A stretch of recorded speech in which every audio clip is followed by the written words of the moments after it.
Welcome to the Bendano Podcast, where we're calling a spade a spade. Great to be here with you guys today. If there wasn't any worry going on in the WNBA executive offices, if there was no worry, people aren't going to turn off, people are still going to show up, if that was the thought that they were having up there in WNBA La La Land, well, now might be the time to hit the panic button. 48 hours after news hits that Caitlin Clark is injured and she'll be missing 2 weeks, the market has responded and the market has told the WNBA, we don't want this. We want her, but we don't want this. What am I talking about? Indiana Fever ticket prices to games over the next 2 weeks have dropped 42% since Caitlin Clark's injury announcement, an average ticket price of $137 all the way down to $80. People are selling their tickets, definitely can't get face value, so what do? They just continue to lower and lower and lower and lower and lower the price. This isn't all resellers, folks. Hate to break it to you. A majority of these are everyday normal people. A majority of these are everyday normal people who watch Caitlin Clark in Iowa, watch her in her first year in Indiana, said, man, I want to watch that. I want to go to those games. I want to experience that. They won't be able to experience it. Time to sell. Families that are going to be driving a state over, 2 states over, commuting 4 hours, getting a hotel room, paying for parking, paying for this, they're not doing that anymore. People from flying across the pond, they're not flying across the pond to watch the Indiana Fever. Stop it, WNBA. They're flying across the pond to watch CC22. They're not flying across the pond to watch the Indiana Fever. They're flying across the pond to watch CC22. That is just the fact of the matter. People are selling their tickets, and they are selling them in a hurry. When it comes to the Chicago Sky game, the marquee matchup in the WNBA, like it or love it, rivalry or not, Chicago Sky, Indiana Fever, Angel Reese, Caitlin Clark, that is the marquee matchup in the WNBA, and those tickets are crashing just as well. From $86 48 hours ago to $25. And by the time June 7th rolls around, it might cost you a bag of Skittles and some Lay's potato chips to get in there. These prices are going to continue to drop. People might be saying, the teams aren't really going to suffer. They already sold the tickets. No. You don't understand.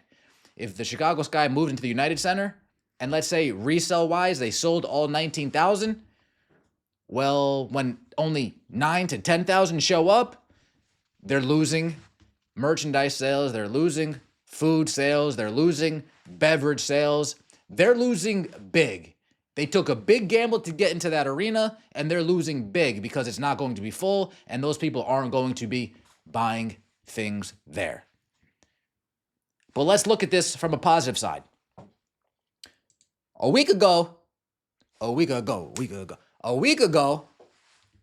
weeks ago, last year, if you wanted to get a glimpse of Caitlin Clark, try to get that autograph, it would have cost you $300 to get in the building.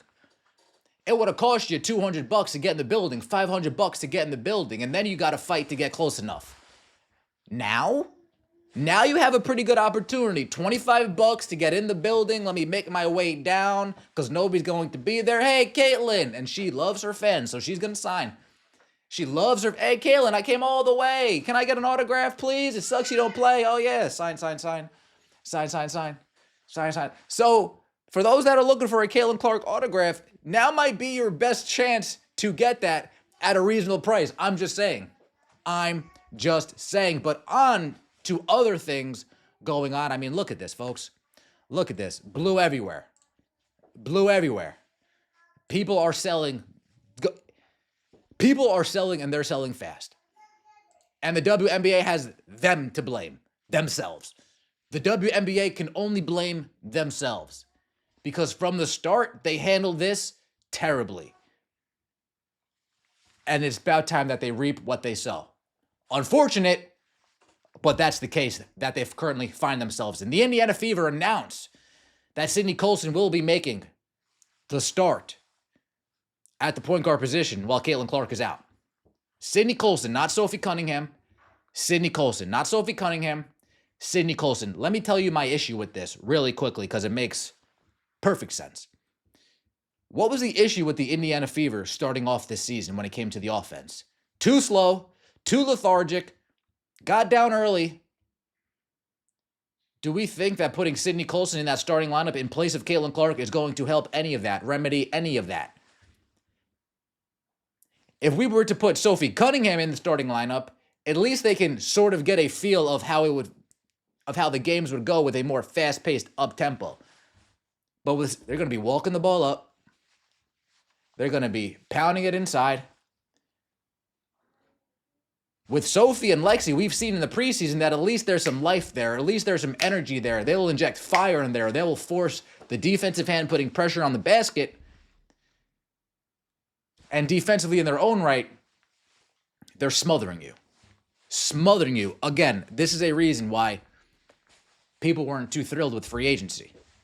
With this particular free agency signing, excuse me.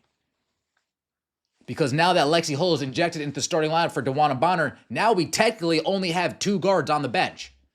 Sophie, if you want to call her a guard, not a small forward, and Sydney Coulson, definitely a point guard.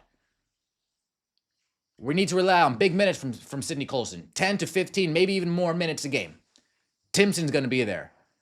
But Stephanie White, I hope you have a plan. I hope you have a plan. Because if we are going to run a slow, methodical offense, then when Caitlin Clark comes back, we find ourselves right at ground one.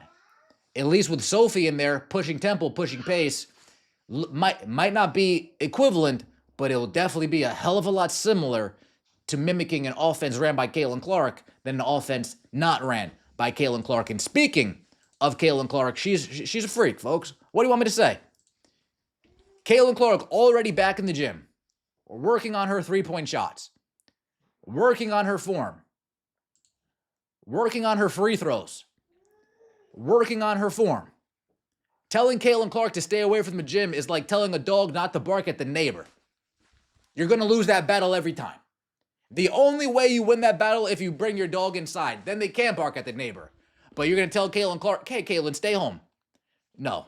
Caitlin's the type of person, what can I do? Shoot free throws, spot up threes. Okay, I'll do that. What can I do again? Shoot free throws, spot up threes. I wouldn't be surprised. Hey, Caitlin, stop doing that.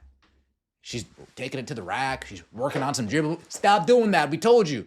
Free throws and spot up threes. Telling Caitlin Clark to stay away from the gym is like telling Superman not to save people from a burning building. It's just not going to happen. Let me know what you think in the comment section below. I appreciate all of the support. Don't forget to like the video if you enjoyed and subscribe to the channel. That would mean so much to me. We'll see you next time, and as always, take it easy.